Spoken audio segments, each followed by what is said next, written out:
معاشر المسلمين، تقبل الله صيامكم وقيامكم وصالح أعمالكم. شهر الصيام شهر البركات والخيرات، هذا شهر فيه وجبة واحدة. قال ربنا عز وجل في المسألة أعوذ بالله من الشيطان الرجيم: يا بني آدم خذوا زينتكم عند كل مسجد وكلوا واشربوا ولا تسرفوا إنه لا يحب المسرفين.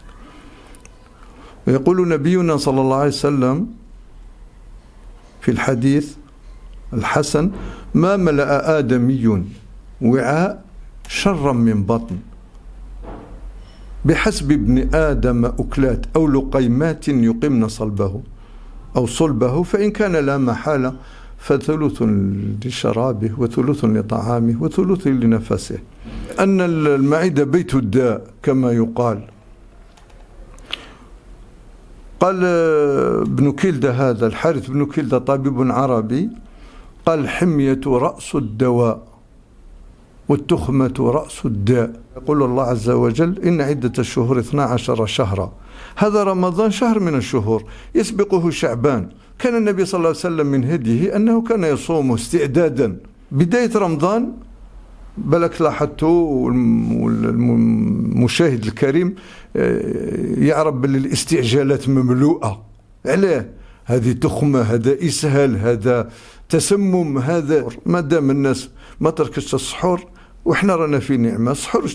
السحور الإنسان يأكل ميكلة هكا اللي هي شوية ما تمرات، شوية معليش ياغورت ولا رايب كي أذن المغرب الإنسان يشرب ماء، والماء هذا يحفز كي يدخل للجسد، يقول له نوض صاي وجد روحك، حتى أن إذا دخل الماء للمعدة راها تحس بالشبع، والإنسان ما ياكلش بشراهة وبالنهم.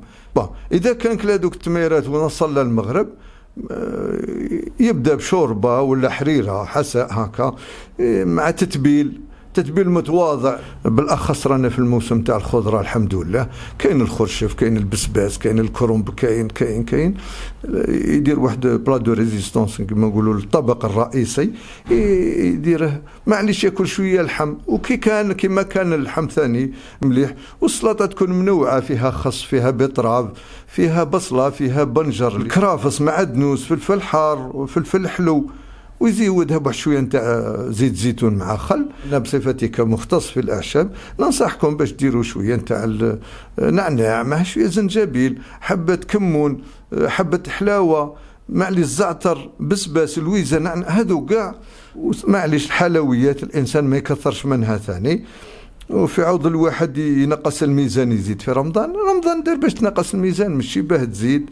والمهم وانا نحذر من هذا المنبر يا ولادي ويا خوتي ويا احبابي، قيل لكم المشروبات هذيك اللي راها في السوق، اما عرض الاشعه الشمس وفيها مواد حافظه. في اللي يبغي يستشرنا هنا، انا مختص في تحضير الاعشاب وفي التغذيه العلاجيه، والله يهدي الى سواء السبيل.